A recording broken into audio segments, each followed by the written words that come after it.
Hello aspirants, hope you all are doing well.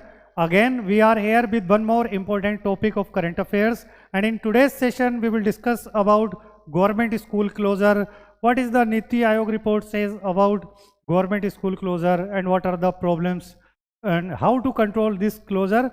And as we all know, at the end of session we will discuss 3 prelims questions. 2 questions are strictly framed on this topic and 1 question is taken from UPSC PYQs. हालांकि हम number of questions को increase करेंगे जैसे जैसे अपना discussion जो है आगे बढ़ेगा, नंबर ऑफ क्वेश्चन भी डिस्कशन के लिए बढ़ा देंगे।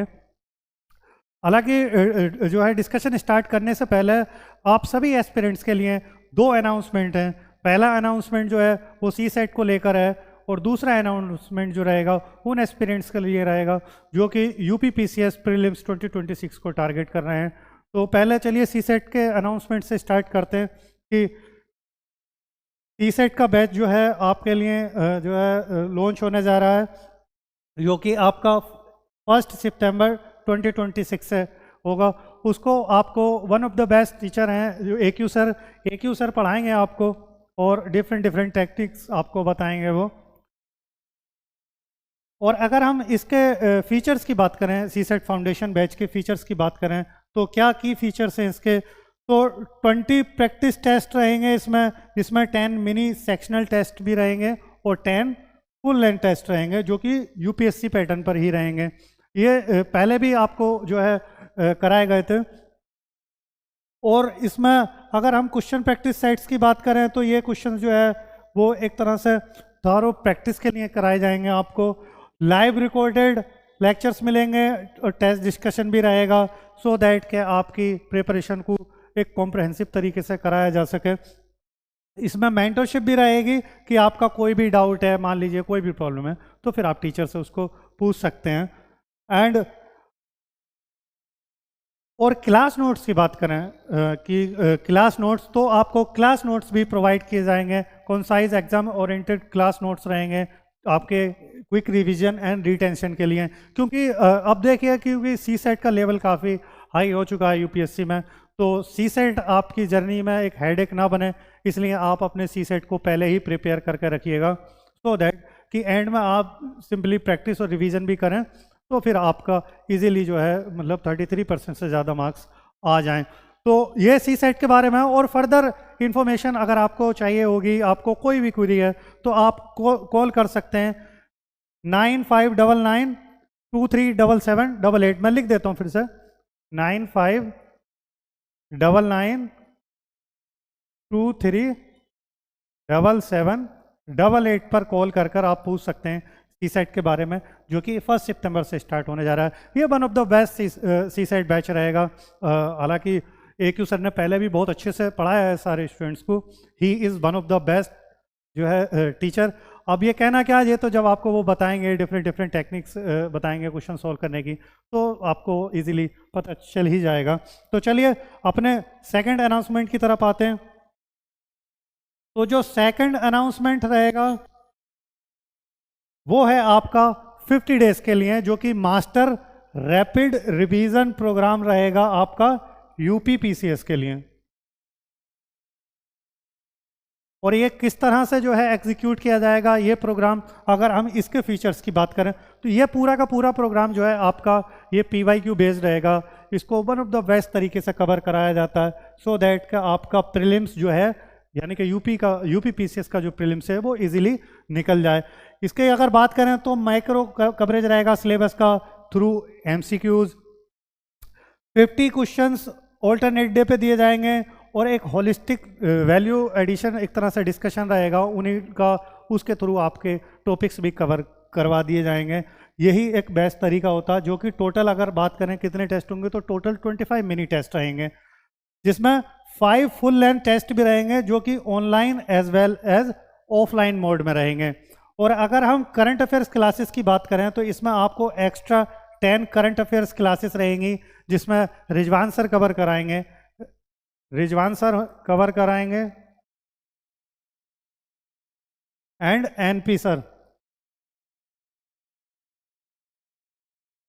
NP सर कौन, ये वीडियो हम ही कवर कराएंगे, दोनों मिलकर ही आपको अच्छे तरीके से, सो दैट के जो करंट के क्वेश्चंस हैं वो आपके उतने कंटेंट से ही निकल जाएं यूपीपीसीएस के। तो ये वन ऑफ द बेस्ट तरीका है आपकी प्रिपरेशन को कंप्लीट कराने का। आप इसको ज्वाइन करिए।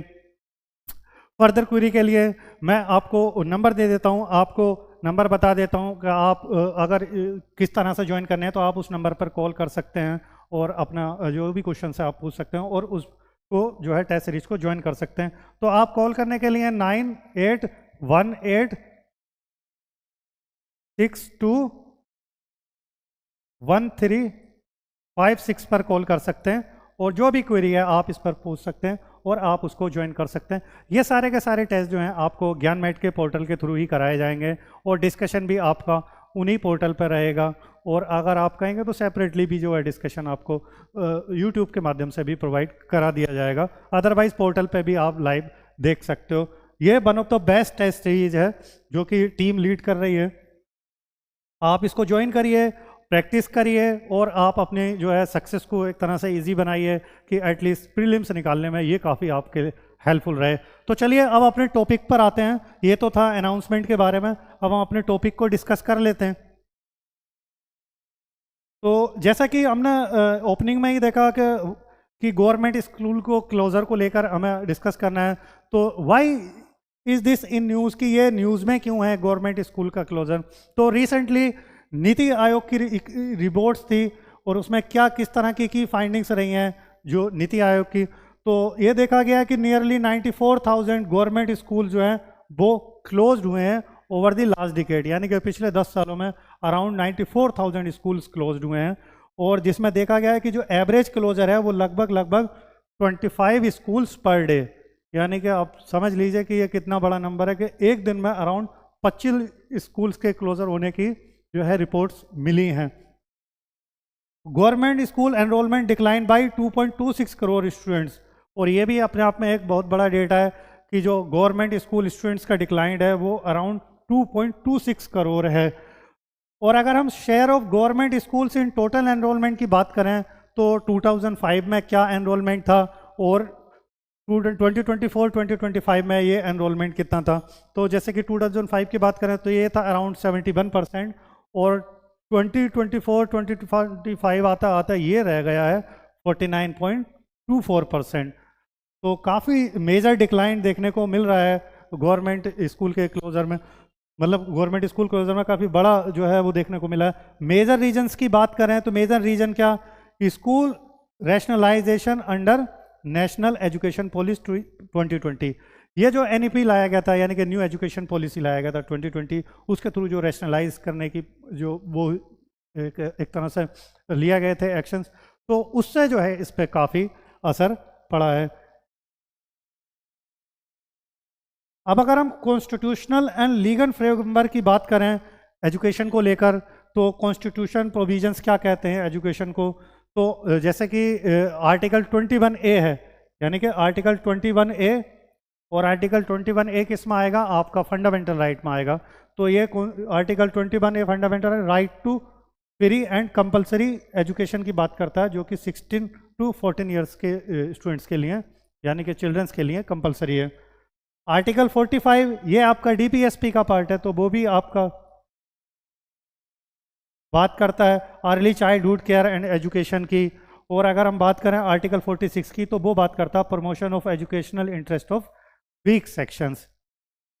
और अब अगर हम लीगल फ्रेमवर्क को देखें, व्हाट इज लीगल फ्रेमवर्क, तो लीगल फ्रेमवर्क क्या है, तो right of children to free and compulsory education act जो है 2009 में लाया गया, जो कि गारंटी देता है। ये जो एक्ट है यानी कि जो ये 2009 का एक्ट है राइट टू एजुकेशन वाला, ये क्या गारंटी देता है, फ्री एजुकेशन की गारंटी देता है, कंपलसरी एजुकेशन, नेबरहुड स्कूल्स की, pupil teacher ratio norms and school management committees की ही बात करता है ये राइट टू फ्री एजुकेशन।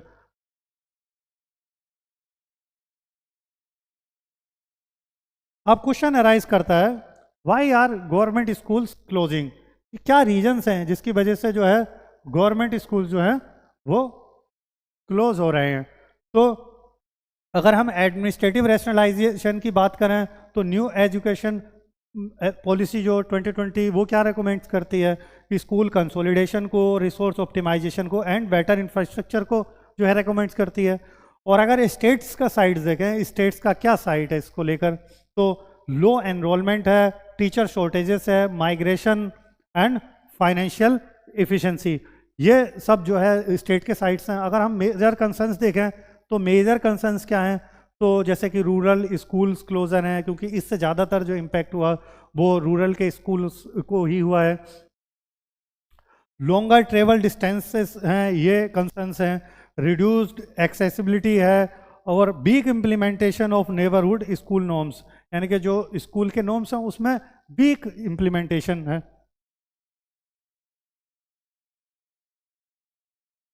अब कौन कौन से स्टेट्स हैं जो कि इससे मेजरली अफेक्टेड हैं, तो हम अगर उन स्टेट्स की बात करें तो जैसे कि यूपी है। यूपी जब भी कोई इस तरह का कोई वो रहता है तो यूपी, क्योंकि बड़ा स्टेट है, तो उस पर एक मेजर इम्पैक्ट पड़ता ही है इस तरह की उसका। तो अगर हम यूपी की बात करें तो लार्ज स्केल स्कूल मर्जर्स देखने को मिलते हैं यूपी के अंदर, कि यूपी में बड़े स्केल पर जो है स्कूल्स को मर्ज किया है या तो वो क्लोज हुए हैं। और सिग्निफिकेंट रिडक्शन हुआ है इन गवर्नमेंट स्कूल्स में, जैसे कि मैंने कहा। और अगर हम मध्य प्रदेश को देखते हैं तो मध्य प्रदेश में जो है थाउजेंड्स ऑफ स्कूल्स जो हैं वो लगभग जिनमें जीरो एडमिशन है, यानी कि एडमिशन ही नहीं है। स्कूल्स हैं बट एडमिशन्स नहीं है, यानी कि स्टूडेंट्स जो है वहाँ पर एडमिशन ले ही नहीं रहे, यानी कि चिल्ड्रंस का एडमिशन कराया ही नहीं गया है। फ्यूअर देन 10 स्टूडेंट्स, या तो स्कूल में 10 स्टूडेंट्स से भी कम हैं। तो ये एक मध्य प्रदेश के अंदर ये सब देखने को मिला। Large number of drop box children है, यानी कि जो चिल्ड्रन का ड्रॉप है वो बहुत लार्ज स्केल पर देखने को मिलता है मध्य प्रदेश के अंदर। एंड अगर फर्दर हम देखें तो जो हाई ड्रॉप आउट देखने को मिलता है, और माइग्रेशन रेट्स काफ़ी बड़े स्केल पर है मध्य प्रदेश के अंदर। और हम जम्मू एंड कश्मीर की बात करें तो जम्मू एंड कश्मीर में किस तरह से देखने को रहता है, तो थाउजेंड्स ऑफ स्कूल्स मर्ज हो गए हैं या तो वो क्लोज हो गए हैं। चिल्ड्रन ट्रेवल करते हैं वहाँ पर 4 to 6 किलोमीटर्स, और टीचर वैकेंसीज जो है वो वहाँ पर कंटिन्यू है, यानी कि वहाँ पर जम्मू एंड कश्मीर में टीचर्स की बहुत बड़े स्केल पर वैकेंसी रह जाती हैं, और चिल्ड्रंस काफ़ी दूर से आते हैं स्कूल्स में। ये रीजन्स वहाँ पर है स्कूल के मर्जर का या क्लोजर का, वहाँ पर भी। अब अगर हम सोशल इम्पैक्ट की बात करें कि इसका एक तरह से सोशल इम्पैक्ट क्या रहेगा इन गवर्नमेंट स्कूल्स के क्लोजर का, ये जो गवर्नमेंट स्कूल क्लोज हो रहे हैं इसको ओवरऑल ये सोसाइटी पर यानी कि चिल्ड्रंस पर किस तरह से अफेक्ट करेगा। तो अगर मोस्ट अफेक्टेड ग्रुप्स की बात करें कि what are most affected groups, यानी कि कौन कौन से हैं जो सबसे ज़्यादा अफेक्ट होंगे इससे, तो जैसे कि गवर्नमेंट स्कूल जो हैं वो मेनली किसको सर्व करते हैं, they serve to schedule caste, schedule tribes, economically weaker sections and rural children and minority communities. ये ग्रुप्स हैं जिनको जो है गवर्नमेंट स्कूल सर्व करते हैं। वैसे भी हम सब देखते ही हैं कि ज़्यादातर जो चिल्ड्रंस हैं वो इसी ग्रुप से जो है इन गवर्नमेंट स्कूल्स में पढ़ते हैं, सो दैट उनको भी आगे प्रमोट किया जा सके, इक्विटी में लाया जा सके। एंड और अगर हम बात करें गर्ल्स फेस हायर रिस्क, अगर गर्ल्स की अगर हम बात करें तो ये गर्ल्स के लिए भी काफ़ी बड़ा इशू रहेगा ये गवर्नमेंट स्कूल्स का क्लोजर, क्योंकि उन पर किस तरह से इसका इम्पैक्ट रहेगा। व्हेन स्कूल्स बिकम डिस्टेंट, अगर मान लीजिए स्कूल क्लोज हो जाते हैं या स्कूल बहुत दूरी पर हो जाएगा तो फिर वो किस तरह से अफेक्ट करेगा। अर्ली ड्रॉप आउट, यानी कि चिल्ड्रन में यानी कि गर्ल्स में ड्रॉप आउट देखने को मिलेगा। चाइल्ड मैरिज रिस्क बढ़ जाएगा, क्योंकि जब स्कूल्स नहीं जाएंगे तो फिर कहीं ना कहीं ये एक तरह से प्रमोट करेगा मैरिजेस को चिल्ड्रन के बीच में। रिड्यूस्ड सेकेंडरी एजुकेशन पार्टिसिपेशन, और जो सेकेंडरी एजुकेशन यानी कि हायर एजुकेशन की अगर बात करें या सेकेंडरी एजुकेशन की बात करें तो ये कहीं ना कहीं उसको भी रिड्यूस करेगा। और अगर हम ओवरऑल रिजल्ट देखें तो इसका रिजल्ट क्या रहेगा, तो एजुकेशनल इनइक्वालिटीज़ वाइड कर जाएगी, यानी कि जो एजुकेशन है वो हायर सोसाइटी में तो वो तो उनको एक्सेस कर जाएंगे इजीली, बट जो सोसाइटी मार्जिनलाइज है या जो ग्रुप्स जो कि इजीली एक्सेस नहीं कर सकते, जो कि गवर्नमेंट स्कूल्स पर ही डिपेंडेंट रहते हैं, जो कि फाइनेंशियली भी एक तरह से वीक कह सकते हो, तो उनको इसके एक्सेस अगर नहीं मिलेंगे या कम मिलेंगे तो वो कहीं ना कहीं एक एजुकेशन गैप क्रिएट करेगा हायर सोसाइटी में और लोअर सोसाइटी में।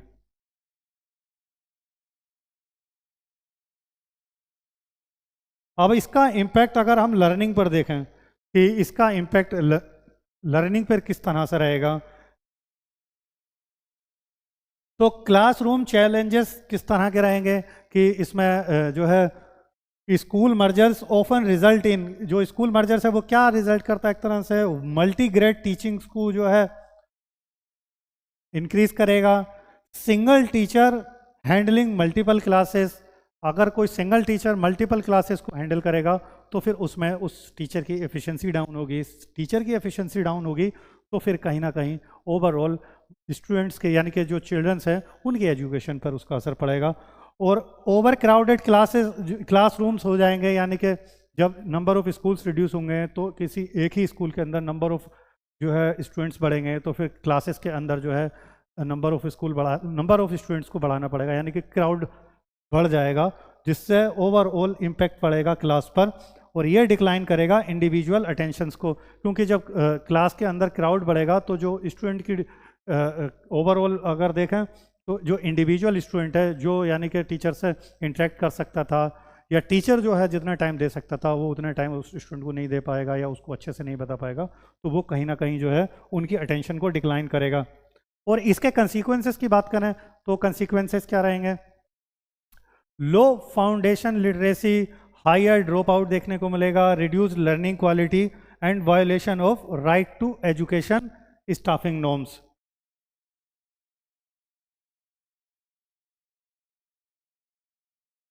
अब सेंटर स्टेट रेस्पॉन्स की बात करें कि सेंटर स्टेट की क्या रेस्पॉन्सिबिलिटी है इसमें, तो कॉन्स्टिट्यूशनल पोजीशन जब हम देखते हैं तो एजुकेशन फॉल्स करता under concurrent list, 42nd constitutional amendment के दौरान जो है कंकरेंट लिस्ट को लाएगा। यानी कि अगर मैं थोड़ा सा ब्रीफली बता देता हूँ, 3 तरह की लिस्ट होती हैं, एक होती है यूनियन लिस्ट,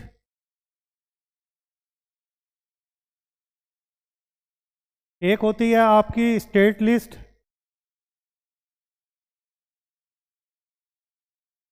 और एक जो कंकरेंट लिस्ट यहाँ पे मेंशन की गई है। तो यूनियन लिस्ट वो होती है जिस पे यूनियन गवर्नमेंट लॉ बना सकती है, स्टेट लिस्ट जिस पे स्टेट सब्जेक्ट यानी कि स्टेट लेजिस्लेचर जो है लॉ बना सकता है, और कंकरेंट लिस्ट जो होती है उस पर दोनों बना सकते हैं, यानी कि स्टेट गवर्नमेंट भी बना सकती है लॉ और सेंट्रल गवर्नमेंट भी बना सकती है। तो जो एजुकेशन है वो कंकरेंट लिस्ट में आता है, इसलिए उस पर जो है दोनों ही सेंट्रल गवर्नमेंट हो या स्टेट गवर्नमेंट हो वो इंडिविजुअली भी लॉ बना सकते हैं उस पर। रोल ऑफ स्टेट्स, अगर स्टेट्स के रोल की बात करें तो स्कूल एडमिनिस्ट्रेशन हो गया, टीचर रिक्रूटमेंट रहा, इंफ्रास्ट्रक्चर रहा, रैशनलाइजेशन रहा। एंड रोल ऑफ सेंटर देखते हैं हम तो राइट टू एजुकेशन का इम्प्लीमेंटेशन, समग्र शिक्षा फंडिंग, न्यू एजुकेशन पॉलिसी का इम्प्लीमेंटेशन, नेशनल स्टैंडर्ड्स का मेंटेनेंस एंड पॉलिसी गाइडेंस, ये जो है एक तरह से सेंटर का रोल है ये। और गवर्नेंस इशू जब हम देखते हैं तो गवर्नेंस इशू किस तरह का रहता है, तो shared responsibility requires cooperative federalism, यानी कि अगर शेयर्ड रेस्पॉन्सिबिलिटी है सेंटर या स्टेट के बीच में तो कहीं ना कहीं जो है कोऑपरेटिव फेडरलिज्म होना चाहिए। अब चैलेंजेस एंड वे फॉरवर्ड क्या रहेगा कि चैलेंजेस किस तरह के चैलेंजेस हैं अभी और क्या सॉल्यूशंस हो सकते हैं, क्या वे फॉरवर्ड हो सकता है। तो मेजर चैलेंजेस तो यही हैं जो डिस्कस किया हमने, स्कूल क्लोजर्स है, teacher vacancies, poor infrastructure, weak school management committees, migration and learning loss. और अगर हम सजेस्टेड रिफॉर्म्स की बात करें तो व्हाट आर सजेस्टेड रिफॉर्म्स, तो strengthen neighbourhood schools, fill teacher vacancies, digital and blended learning, community participation होना चाहिए, बेटर ट्रांसपोर्ट फैसिलिटी होनी चाहिए, एंड आउटकम बेस्ड मॉनिटरिंग हो, strengthen SMC and increase public investment in education, यानी कि investment भी increase होना चाहिए एजुकेशन के अंदर सो दैट इसको इजी किया जा सके। अब अगर हम कंक्लूड करें अपने टॉपिक को, what will be the conclusion, तो कंक्लूजन क्या रहेगा, तो की टेकअवेज क्या रहेंगे, तो की टेकअवेज हैं कि government schools are not merely educational institutions, they are instrument of social justice, equity and inclusive development. मतलब जो गवर्नमेंट स्कूल्स हैं वो सिर्फ जो है एजुकेशनल इंस्टीट्यूशंस नहीं है, ये जो है इंस्ट्रूमेंट्स होते हैं। इंस्ट्रूमेंट्स किसके इंस्ट्रूमेंट्स होते हैं, सोशल जस्टिस के, इक्विटी के एंड इंक्लूसिव डेवलपमेंट के, तो जो एक तरह से सोसाइटी रहती है, जो सोसाइटी इजीली अवेल नहीं कर पाती इनको, उनके लिए ये काफ़ी जो है असर डालते हैं। वाइल रैशनलाइजेशन में इम्प्रूव एडमिनिस्ट्रेटिव इफिशिएंसी, जैसा कि न्यू एजुकेशन पॉलिसी के अंदर जो रखा गया था, जो रैशनलाइजेशन है वो इम्प्रूव कर सकता है एडमिनिस्ट्रेटिव इफिशिएंसी को, लेकिन ये जो है ओवरऑल कॉम्प्रोमाइज़ नहीं होना चाहिए। किससे कॉम्प्रोमाइज़ नहीं होना चाहिए? डिसएडवांटेज, यानी कि पार्टिकुलरली फॉर डिसएडवांटेज चिल्ड्रन को जो है एक तरह से उससे कॉम्प्रोमाइज़ नहीं होना चाहिए, यानी कि उन स्टूडेंट, उन जो है चिल्ड्रंस को पूरी की पूरी जो है एजुकेशन का फ्री एक्सेस मिलना चाहिए।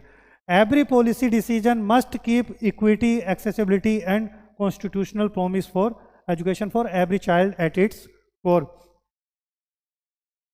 और ये GS2 डायमेंशंस हैं जिसको आप देख सकते हैं। और अगर हम फाइनली वाइंड अप करें अपने टॉपिक को, तो हम जो है एक कोट के साथ वाइंड अप करेंगे। ये बेस्ट कोट है, every school closure should be जज not only by administrative efficiency but also by its impact on equity, accessibility and the constitutional promise of education for every child. तो this is all about the topic.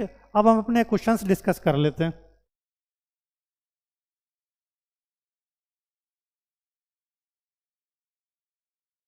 पहले question में क्या कहा गया है? पहले question में 3 स्टेटमेंट्स दिए गए। हम 1 बाई 1 स्टेटमेंट्स को रीड करते हैं और फिर उनका आंसर करते हैं। Consider the following statements.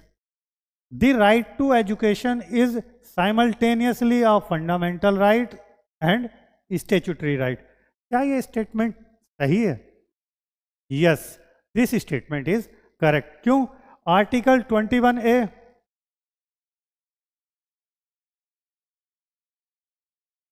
And RTE 2009, ये स्टैट्यूटरी एक्ट है, ये फंडामेंटल राइट है। तो स्टेटमेंट फर्स्ट जो है आपका करेक्ट हो जाएगा। अब हम स्टेटमेंट सेकंड पर आते हैं। हमारा सेकंड स्टेटमेंट में क्या गया? The right to education extend only to children studying in government school. क्या ऐसा है? नो, जो राइट टू एजुकेशन है वो एक्सटेंड करता है, कहाँ, किसको एक्सटेंड करता है? वो प्राइवेट जो है स्कूल्स पर भी एक्सटेंड करता है। तो जो स्टेटमेंट सेकंड है वो रॉन्ग हो जाएगा। और जब भी कोई स्टेटमेंट रॉन्ग हुआ करे तो आप ऑप्शन की तरफ चले जाइए करिए, उसमें देख लिया करिए किन किन में है। तो जैसे कि ये गलत हो गया, ये गलत हो गया, अब हम इनको देखेंगे ही नहीं कि हमारा ये तो गलत है, सेकंड ऑप्शन जो है। थर्ड में क्या कहा गया? The state has constitutional obligation relating to education under both fundamental rights and directive principle of state policy. तो फंडामेंटल राइट का तो आंसर पहले स्टेटमेंट में ही है, आर्टिकल 21A। और अगर हम बात करें तो आर्टिकल 45, जैसे कि हमने डिस्कस भी किया, तो वो आपका DPSP में जो है मेंशन है, directive principle of state policy में मेंशन है। तो स्टेटमेंट 3 करेक्ट हो जाएगा। तो यहाँ पर हमारे कौन कौन से स्टेटमेंट करेक्ट हुए? 1 और 3 करेक्ट हो गए, तो आंसर A हो जाएगा, 1 और 3 ओनली। अब हम सेकंड क्वेश्चन देखते हैं। सेकंड क्वेश्चन में क्या कहा गया है? सेकंड क्वेश्चन में कहा गया द क्लोजर और या merger of government schools is most likely to have a disproportionate impact, यानी कि disproportionate impact on which of the following groups. Closure या मर्जर जो है गवर्नमेंट स्कूल का, वो किस पर डिस्प्रोपोर्शनेट इम्पैक्ट करता है? तो ये ग्रुप्स दिए गए हमें, शेड्यूल कास्ट दिया, शेड्यूल ट्राइब्स दिया, रूरल गर्ल्स है, minority communities and economically weaker sections, EWS।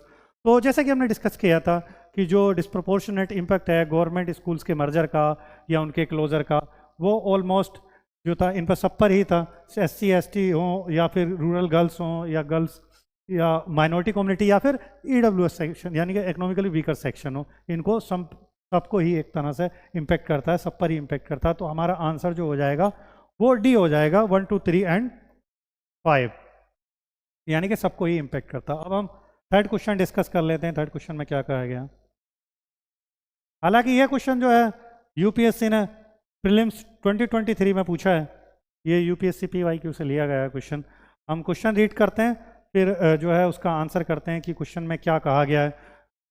Consider the following statements in respect of the national flag of India according to the flag code of India 2002, यानी कि national flag के बारे में हमें जो है स्टेटमेंट्स को कंसीडर करना है और फ्लैग कोड ऑफ इंडिया को भी देखते हुए, 2002 फ्लैग कोड ऑफ इंडिया को देखते हुए। तो जैसे कि पहले स्टेटमेंट में क्या गया one of the standard sizes of the national flag of India is 600 millimetre to 400 millimetre. क्या ये one of the standard size है? तो अगर हम स्टैंडर्ड साइजेस की जब बात करते हैं तो स्टैंडर्ड साइजेस जो हैं वो 9 स्टैंडर्ड साइजेस हमें देखने को मिलते हैं, जिसमें से ये one of the standard size नहीं है। वो मैं नेक्स्ट स्लाइड में बताऊंगा, थोड़ा सा डिटेल में ब्रीफली इसको बताऊंगा मैं। अगर हम सेकंड स्टेटमेंट को देखते हैं तो the ratio of the length to the height width of the flag shall be 3:2। तो ये स्टेटमेंट करेक्ट है, यानी कि जो नेशनल फ्लैग है उसकी अगर लेंथ की बात करें तो लेंथ जो है वो 3 और जो विड्थ है वो 2, यानी कि जो ओवरऑल जो लेंथ टू विड्थ रेशियो होना चाहिए वो 3:2 रहना चाहिए।